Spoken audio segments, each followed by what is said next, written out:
Once again, we welcome you to Moving Forward with Young Voices. Happy to welcome Samantha Dagres back to the program. She is a regular on this show. But for those meeting you for the first time, Samantha, take a moment. Tell us a little bit about yourself. Well, I'm glad to be back, Brian. As you said, my name is Samantha Dagres. I am currently communications manager at a Montreal-based think tank called the Montreal Economic Institute. We cover provincial and federal public policy in Canada, and I'm also a Young Voices contributor. Seems like last time we talked, there was a fairly weighty election getting ready to take place in Canada. Can you tell me about the outcome of that election? Oh, yes. Oh, was there? Yeah. We That's tongue in cheek. For those who don't know, we had quite a conversation on that. Yeah, we are coming off of a federal election that was called um, by Justin Trudeau. He had to step down. And I mean, to fast forward, the leader of the party became a gentleman named Mark Carney, who was kind of a lifelong bureaucrat. He was governor of the Bank of Canada, the Bank of England, and decided to throw his, hat in the ring politically. And so, you know, people say that Pierre Poilievre would have won the election had it been called in 2024 on issues that were top of mind before Donald Trump waged a tariff war on us. He was really coming out on top. I think the most he had at some point was a 25-point lead. So really, really, we thought we were going to have a majority conservative government. Trump enters the group chat and he decides that he is going to, basically reverse a lot of the free trade that Canada and the United States benefited from.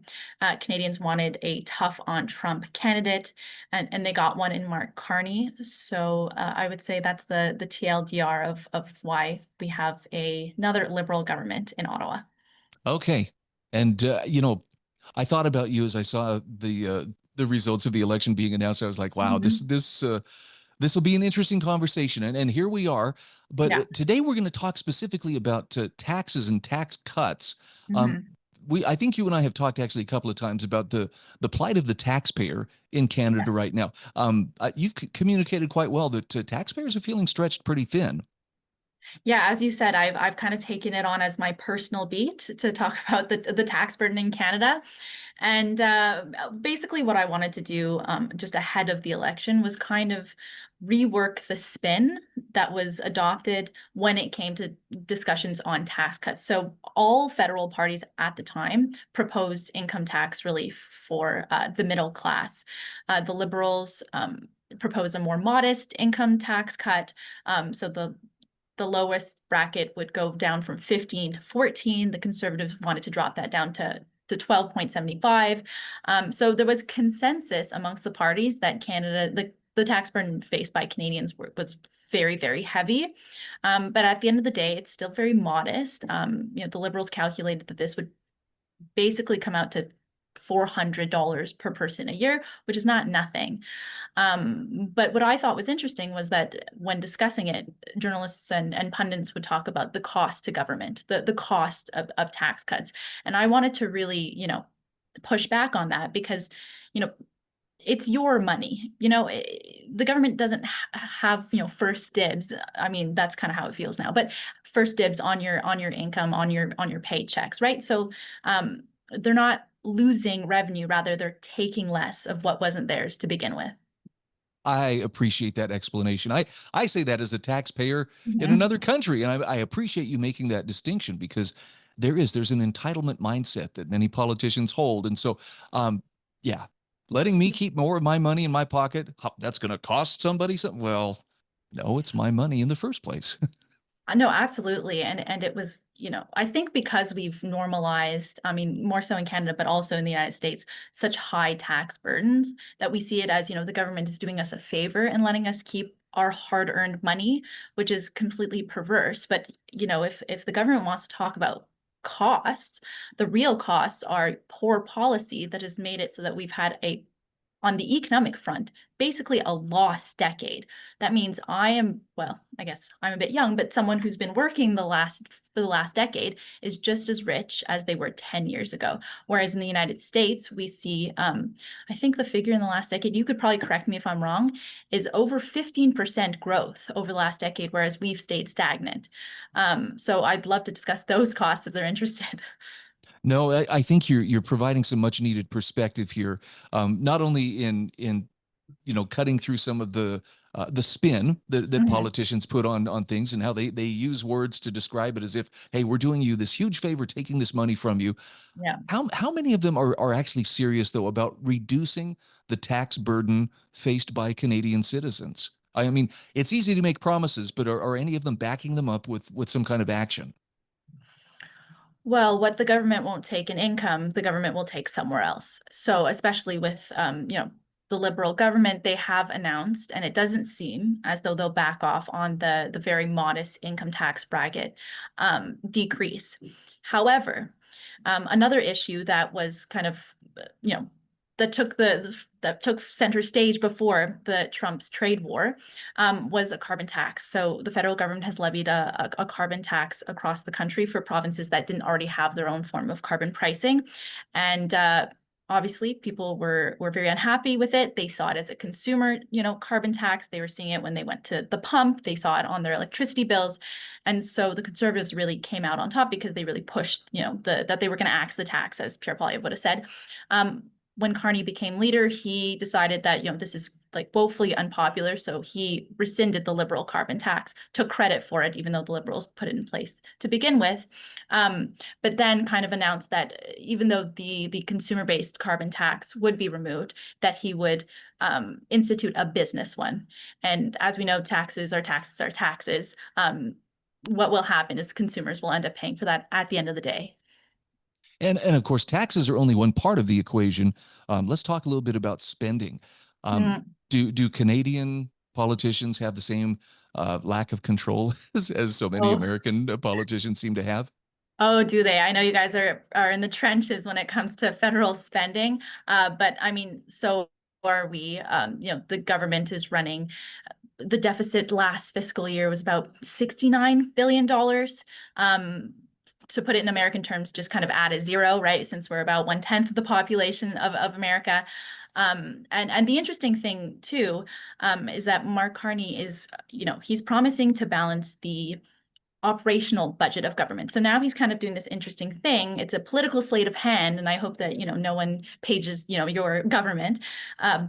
He's splitting the capital spending from the operational spending. And he's saying so the operational would be just simply running government. Capital spending would be everything they spend on infrastructure. And they're saying we're going to balance this one, but not the other one. And so this is kind of a political sleight of hand because he will eventually say, well, we've curbed the deficit. But, both of them together is what Canadians are on the hook for at the end of the day. So what we've got about a minute or so left here, but what is the prospect for Canadians? Does this animate the voting public? I mean, I know they have a little ways to go till the next election, but does this animate people to push for greater changes in both spending and taxation? I'm afraid not. Spending and deficit spending hasn't been top of mind for Canadian voters for some time, which probably explains why we're on our, I think, fourth Liberal mandate. So unfortunately not, but what we see with the, upheaval over the consumer carbon tax is that when they see it on, when Canadians see it on their bills, that's when they're motivated to act. Okay. Well, you have provided, I think, some really necessary clarification. First of all, in talking about the costs and the rhetorical sleight of hand that goes on when it comes to Mhm. taking taxes from people. I wish you the very best, Samantha. Again, we're talking with Samantha Dagres. She is communications manager at the Montreal Economic Institute and a Young Voices contributor. And Samantha, for people who want to follow you on social media, what's the best way to go about that? Follow me on X. My handle is Sam_Dagres. And if you're interested in the work we do at the Montreal Economic Institute, you can check out our website, which is iedm.org. Fantastic. Well, again, best of luck moving forward, and I look forward to our next conversation. Thanks so much, Brian.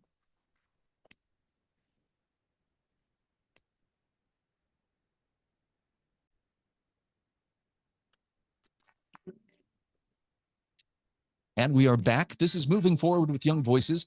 Happy to welcome William Barclay back to the program. William, you've been on here a lot of times before, but for those who are meeting you for the first time, take a moment. Tell us who you are and what you do.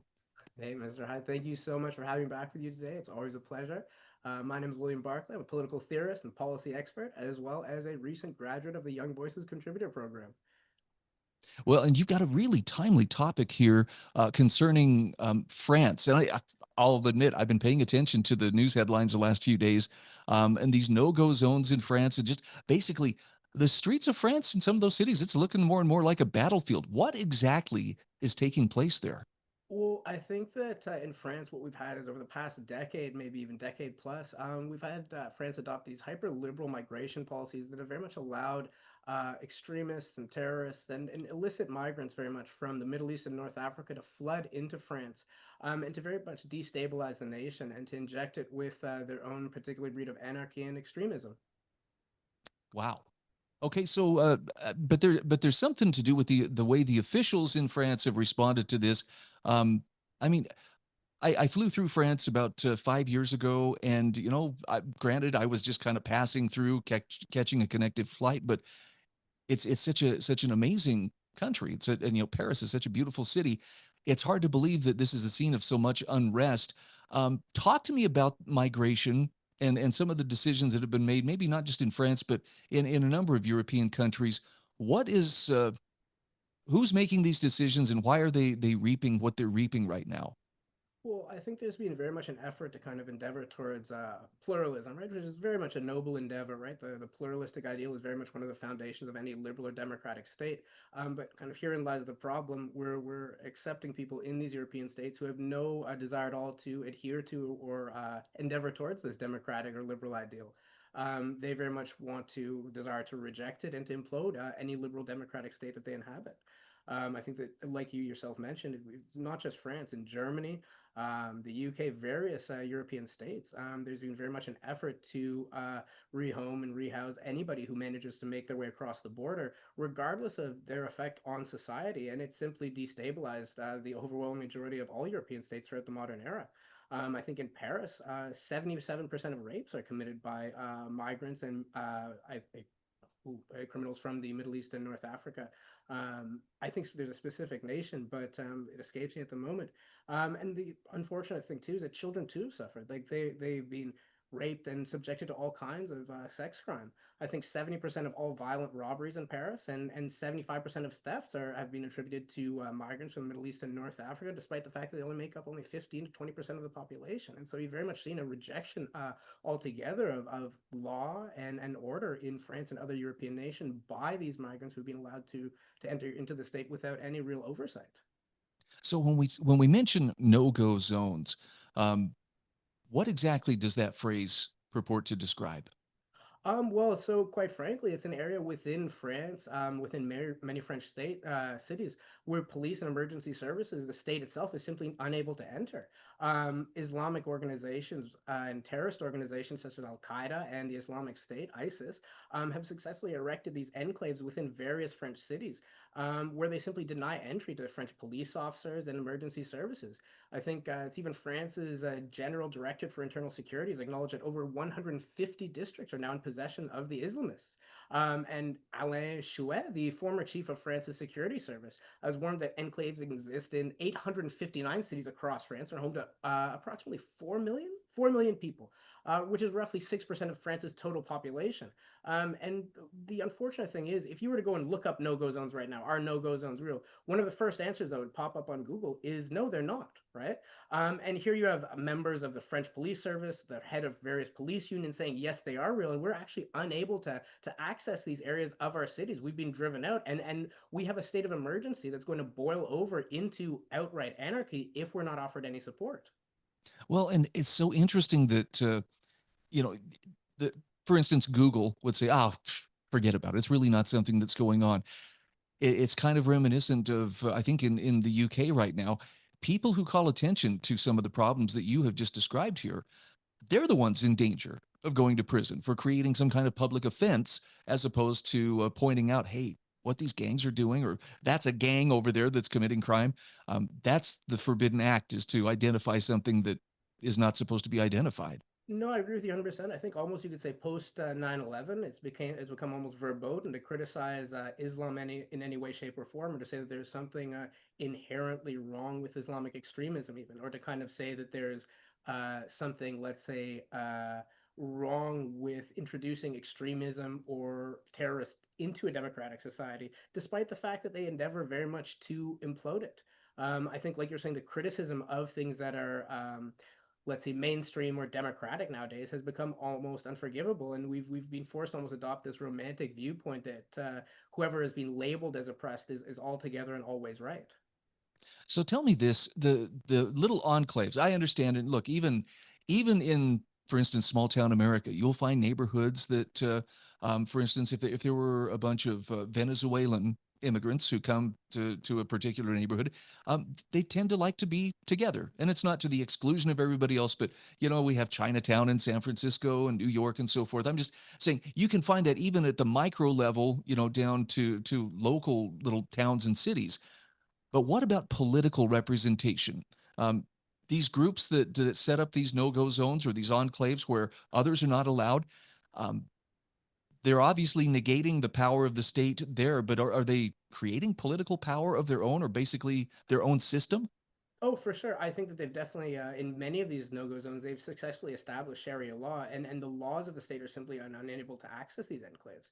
I think the other thing is, like you brought up Chinatown and say Little Italy and all these various ethnic kind of strongholds, right?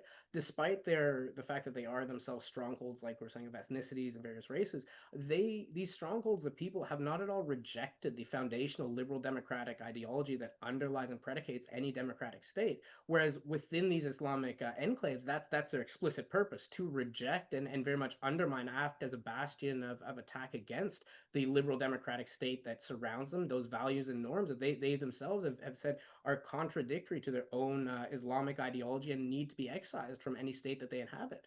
I think one of the problems we've seen many times is that, as you yourself have referenced, there's this tendency against free speech that seems to creep into any Islamic fundamentalist ideology.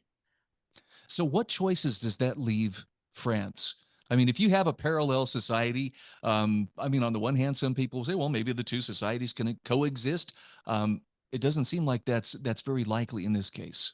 No, I think that whenever you have two inherently contradictory ideologies that are forced to inhabit the same social confines, they're inevitably going to be forced into conflict, right? And one of them will eventually will out. I think that you have various political theorists like Machiavelli and Montesquieu who discuss this specifically. Even Emmanuel Macron, the president of France, has been forced to publicly acknowledge the scale of the problem and admit that if they look at France and Paris and crime in Paris today, at least half of the crime comes from people who are foreigners. So even the most liberal politicians in France have been forced to admit that this is now a problem. A problem that needs to be addressed, and they very much need to start instituting more restrictive migration policies and starting to excise some of this, I'd say, Islamic blight or extremism from French society. Well, and that's, you know, I'm glad you said it, because it sounds like, you know, talking about immigration policies, I know is fraught with danger. That's like the third rail. Nobody touch that, you know, because you'll be accused of being, you know, xenophobic or something. But what would we got just about a minute left here. William, what would be a meaningful step the French government could take to start to walk this back to normalcy? Well, I think first and foremost, they need to retake cities like France from the extremists, and they need to start going into these Islamic enclaves and shutting them down. I think that as soon as they're able to retake their first district from the Islamists, it'll be a major win and something that hasn't happened in France for over a decade. I think that's very much the turning point, and we have to see this desire, this intent, and an earnest endeavor from the French state to reinstitute national security and the rule of law and very much democratic values throughout the French state. Again, we are talking with William Barclay. And William, I appreciate you shedding some light on this. I know this is one of those subjects that even I feel like I kind of have to tiptoe around. Oh, I don't want to misstep, but thanks for the clarity that you're offering. Where can people find you on social media? How can they follow your work? You guys can find me on Twitter X at Will Barclay BBC, and by all means, please feel free to reach out to me there. Reach out to people at Young Voices if you'd like, and I'd love to talk to you guys. I love interacting with everyone, and yeah, see you then. Looking forward to our next conversation.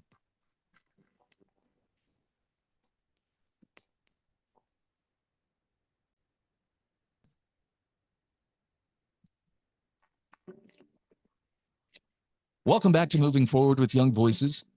We are happy to welcome Thomas Blakely to the program. Thomas, I believe this is your first time joining us. Take a moment, if you would. Tell us a little bit about who you are and what you do. Sure, Brian, and thanks for inviting me on. So I'm a lawyer. I'm a federal judicial law clerk. Before that, I worked at a large Wall Street law firm, perhaps of the sort that we're here to talk about today. Before that, I served in the Department of Justice, worked in the state legislature. I do want to note quickly that obviously my opinions are my opinions alone and don't reflect the views of my judge or the judiciary, and nothing that we're talking about is before the court or really ever would be. But thanks again for having me on, and I'm excited to chat. All right. So I'm looking at the title to this article you've written for Counterpunch. To defend democracy, we must defend Wall Street law firms. Okay, let's dive right in. When we're talking about defending Wall Street law firms, we're not talking knee-jerk defense, but set the stage for us as to why these Wall Street law firms are kind of coming up in the context of laying off of social or of federal workers, or the cutting of federal funding and so forth. I mean, there's been a lot of cleanup and a lot of things being revealed under the Doge efforts. But how do Wall Street law firms figure into this whole thing? Sure. So what's been going on in the last few months during the Trump administration, among many other things, has been this ongoing lawfare between, sort of Wall Street law firms and the administration.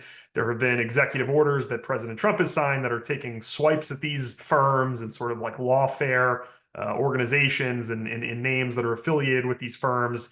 In response to this, there has been a lot of, first of all, legal challenges, but also, and I think this is sort of the target of my piece, is like these op-eds and these articles, these LinkedIn posts where you have people at these firms accusing their own firms or others of capitulating to Trump. We're sort of seeing all this very, kind of bloviating, sanctimonious, kind of hot air, you might say, that's been coming out of these firms, where the reason I wanted to write this piece is that a lot of what you're seeing cast these firms as like these citadels of liberty, like these bastions of democracy. And it's just, I think you only have to spend maybe like 5 minutes in one of these places to understand that's not really what's going on with respect to how this is being portrayed. So I wanted to offer another view with all the others that have, sort of been aired out in the last few months. You point out in your article, and I think this was especially on target. This is an age where almost 40% of Americans don't even have $400 to their name, and nearly 1 in 5 kids in the U.S. don't have enough food to eat. And we're talking about a very small percentage of Americans that actually own the vast majority of the stock market. So there's a bit of a disconnect here. I think for the average person versus those who actually work within those high-powered environments. Yes. No, absolutely. I mean, you're spot on. I mean, we're obviously living at a time where the things that most Americans are concerned about and the areas where you could see failures of the rule of law really come from a lot of the things you just named. And when you're opening newspapers or you're going on LinkedIn and you're seeing, I don't want to name names, but, very successful, wealthy lawyers at, very rich firms sitting here and like lecturing the public about, never since the Enlightenment has there been. It's like, dude, you represent like BlackRock and Northrop Grumman. Like, who are you to be lecturing anyone about anything? And so there's really a lot of, hypocrisy and, I think a lack of credibility and humility that you see when you're listening to these people, wrap themselves in the American flag while simultaneously representing the most insidious corporations on earth, which, of course, there's nothing wrong with that. I mean, we believe that everyone's entitled to a defense. We believe in capitalism and so forth. But I think you have to have at least some fleeting semblance of, I think congruity and, credibility when you want to sit here and sort of make some of the arguments that we're seeing in a lot of these pieces that are coming out. I think that was really the point of what I was writing, which, look, I offer no opinion on the executive orders, or, I'm sure if you Google this stuff, there's no shortage of analysis that you can find. The reaction to the executive orders, however, I think is incredibly telling. I think this is really, as much as, if not more than anything else, another front in the culture war, right? I mean, you have at these firms, the establishment, the elite class, this idea of like the Boston Brahmin, the revolving door, who we know, I mean, they don't just dislike Trump or disagree with him. They hate this guy, right? I mean, it's not really a secret. It's really like an autoimmune response they have to Trump. I think the great writer and journalist Matt Taibbi some time ago had a piece where, he characterized, sort of Trump's continued, success and viability as an insult to aristocratic America. And I think that's exactly what we're seeing here. The way that people react to Trump when you're seeing LinkedIn posts from corporate attorneys where they're sitting here saying, never since the Magna Carta has there been it's like, you don't need to go back 700 years to figure out what's going on here. It's really not that grandiose. And so I think that I wanted to present a little bit of an alternative, view that I don't think we hear enough about in terms of really where these people stand and how the public relates to what's going on.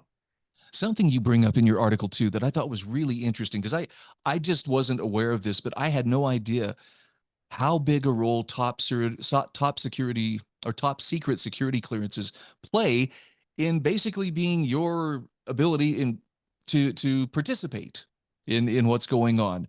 I mean, look, the term bedfellows comes to mind when I think about, corporate America and government at that level. But talk to me about these security clearances, and is it a good thing? Is it a bad thing? Is it being abused? The role of executive orders is, sorry, not executive orders, but the security clearances, as you mentioned, is a key part of what's going on here. The executive orders themselves, one of the handful of things that they seek to do is rescind security clearances from lawyers who are at these firms who have them. And you might wonder why they have, like, if you're representing like United Health Group at a big law firm, why do you have a top secret security clearance? Of course, the answer is if you were, serving under one administration, sort of putatively charged with regulating these companies, and then when things change hands, you go to the big law firm for 4 years, and you then represent the companies against the government. You make a lot of money doing this. The security clearance is required to have those government roles, and I think there are a lot of people who might not really mind that. I mean, it's kind of seen as like this ticket to this revolving door of Washington that doesn't really serve any sort of public interest necessarily. And so the security clearance, as I said in the piece, is really the ticket to the dance. And I think the American people, I mean, they might not be able to sit here and explain which firms are aligned with which party and explain to you how budget reconciliation works, but I think people are able to perceive correctly that there's something rotten at the core of all of this, where you have people in Washington, the K Street, et cetera, who are just constantly going back and forth between corporate interest and the public interest. And by rescinding those security clearances, it throws sand into the gears, of a lot of this. And so I think that's been another, sort of pain point at the core of what's been going on. Okay, we've got a couple of minutes here, but let's make the most of them. What are some of the things, what are some of the positive parts of those executive orders? And then what are the negatives? What are some of the takeaways that we can see? I mean, on the one hand, I was really happy to see what I perceived as, hey, Trump's coming out and he's taking on fraud, corruption, and waste. I've kind of had to walk that back a little bit, especially as Doge efforts seem to be quietly, simmering down. But as far as these heavy duty law firms, do they just want a place at the table, and they see that being threatened by the executive orders? Sure. Well, I think one thing we have to understand is that, the history of this issue didn't start 3 months ago. I mean, lawfare like this has been going on almost as long as the country itself. I mean, whether you want to go back to the 90s and look at, like the Lewinsky thing with some of those firms and conservative groups, all the way back to the late 1800s with, trust busters and so forth. So it's not new. And when people sit here and talk about draining the swamp, you sort of have to ask yourself, what is the swamp? And I think to a lot of people, it's this relationship between corporate power and, our elected officials that is not serving the public interest. And so one way that Trump, I mean, obviously he has some political objectives here and continuing this legacy of lawfare against the firms.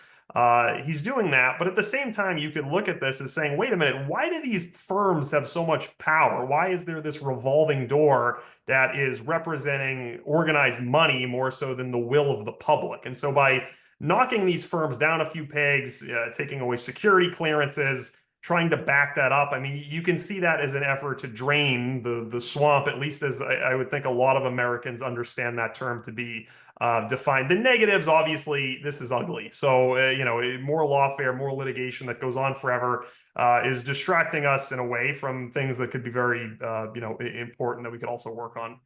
Again, we are talking with Tom Blakely. He is a Young Voices contributor. Where can people follow you on social media? So I'm on Twitter, or X as it's called. It's just my name, so X/ just my name. And then I'm more active on LinkedIn as well. I post all of my pieces there and through a lot of other channels affiliated with Young Voices.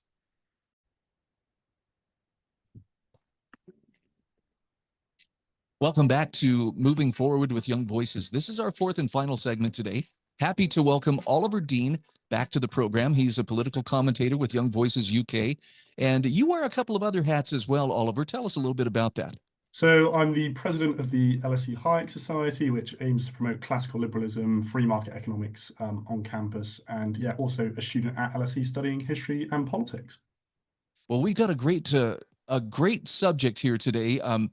And I will tell you, I'm not fluent in a lot of the internal politics going on right now in the UK, but you're speaking my language when you talk about how there are elected officials, or there, and Keir Starmer is committed to granting 16 and 17-year-olds the right to vote in elections across the UK, and you are making the case here that they should be broadening the curriculum rather than the franchise, and maybe extending the vote to those younger people may not be the best way to go about promoting good citizenship. Talk to me a little bit about the move to grant 16 and 17-year-olds the right to vote. Yeah, so in the run-up to the 2024 election, we saw Keir Starmer pledge to give 16 and 17-year-olds the right to vote, and his argument for this was, well, a lot of 16 and 17-year-olds are able to work and pay taxes, and so therefore they should have a right to say where those taxes go. There's also an argument about democracy, about how we need to engage and invite more young people to engage in democracy. And so we've had this Labour government for about a year now.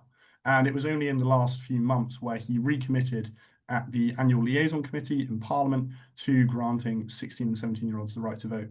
But there's been a bit of difficulty and a bit of murky water, and we don't necessarily know if he's actually going to follow through at this stage. What is the reaction of the public? Is there a call for, extending that voting franchise to younger voters, or is this something that a politician sees as potentially helpful to his cause? Well, I think there is, the public opinion is quite divided on this. Obviously, younger people who aren't yet eligible to vote, are going to be supportive of this. But when we look at the facts, I mean, you said that, is this a politician just looking out for his own cause? And the statistics would support that. We've seen that the younger you are, the more likely you are to vote Labour. And so if by granting 16 and 17-year-olds this right to vote, it's effectively gerrymandering, and he's giving himself, millions more votes, if not hundreds of thousands more votes. And you make the case here that one of the general election, which will help him cling on to power. Pardon?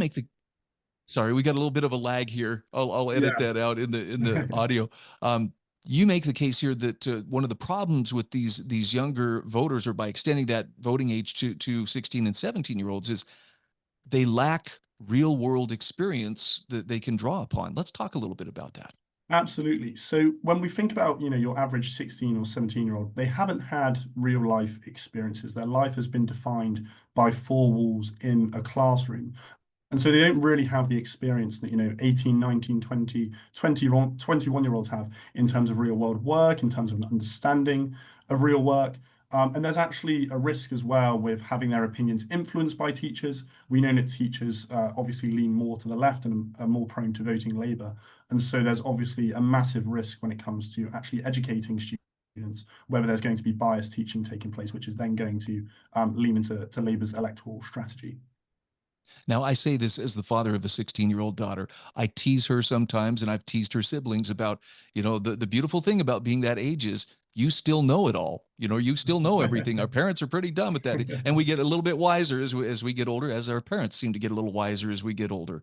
But, joking aside, it does seem like it would be a great boon to politicians of a particular party whom the younger people might be willing to vote for. But talk to me about how strengthening the education system would be a better investment of the time and effort to helping these young people exercise that voting franchise when they reach the age to vote. Yeah, so if the entire problem is that, their lives are defined by this classroom and defined by this one particular setting, if we give them the resources within this environment to be able to learn about these things, to understand the political process, to understand the political parties, then we're arming them with the knowledge that is necessary when they reach 18 to then be able to cast their vote in an informed manner. And a lot of the arguments that people on the other side will say is that, well, young people, 16 and 17-year-olds, are able to work, they're able to then pay taxes. But this counts as real world experience. But the statistics tell another story. We know for a fact that only a minority of 16 and 17-year-olds are in some form of employment, whether that be part-time or full-time, compared to over a majority of 18-year-olds. And so there is a clear divide between 16 and 17-year-olds and 18-year-olds in terms of having that real-world experience, in terms of understanding it. And if we educate more young people about the political process, then we're going to be able to shorten that gap and make sure they're ready when they come to the age of 18. Talk to me about for the average student, we'll just say for that matter, the average citizen of the UK, do they feel a connection to the political process? Or I'll explain something I see here often in America is a kind of a detachment. Well, that's what we have politicians for. I leave that. I don't have to pay attention because they handle all of it. And that's caused not a small amount of trouble for us here. Are the students in the UK more engaged or more likely to be engaged in political thinking and an analysis of what's going on around them? Well, if we look at the turnout at elections, we see consistently that young people vote less in elections. So the age range of 18 to 24 has the lowest turnout of all ages of voters. And so there's obviously a risk then that even if we grant them the ability to vote, then they're actually not going to engage in the political process whatsoever. And that's why providing them with that education, making sure they're aware of the benefits that politics brings, how important politics is in everyday lives, will allow them to become more informed, and then that will lead to higher engagement at the ballot box. One of the things I love that you pointed out was, well, people try to make the case, well, if they're 16 and 17, if they're old enough to work, they're old enough to pay taxes. Therefore, they ought to be able to vote. And, I remember a similar thing, seeing my very first paycheck and going, hey, why is it missing this? As it shows the taxes that were taken out. Yeah. But I really did not understand, the importance of all of the other stuff that goes into it. In other words, it was just boiled down to strictly a fiscal kind of impact and less on some of the broader aspects of how politics affects our everyday life. Yeah, and as I said, the majority of 16 and 17-year-olds aren't in fact in employment. And so if the argument from the other side is that, well, most 16 and 17-year-olds are indeed paying tax, are indeed working, but the statistics tell another story, that we really can't take their argument that seriously. So the Prime Minister, Keir Starmer, he obviously sees this as a plus. I assume that other politicians within the Labour Party would see it likewise, especially if it's more likely those new voters would go their way. How do other political parties feel about this, or other political leaders? Are they speaking out on this issue? Well, the main opposition party, the Conservatives, are obviously against the issue, and that's not only because there's the fact of gerrymandering, but there's also a personal reason for doing that, as in more young people are less likely to vote Conservative, and so it's obviously going to harm their electoral chances as well.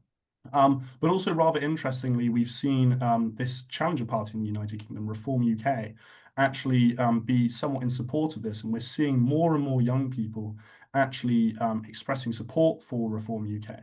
And so one of the reasons why now the situation is a lot more murky is because the Labour Party have realised, well, not all of these voters are actually going to come to us. Some of them might go to our opposition parties, and so they're less likely to support the reform in the first place. Okay, one final quick question. If, for instance, they do strengthen political education in the schools, is there a danger that whichever party is in power at that time is going to mandate that the curriculum favor them, or teach those young minds that, hey, this is the way you want to go?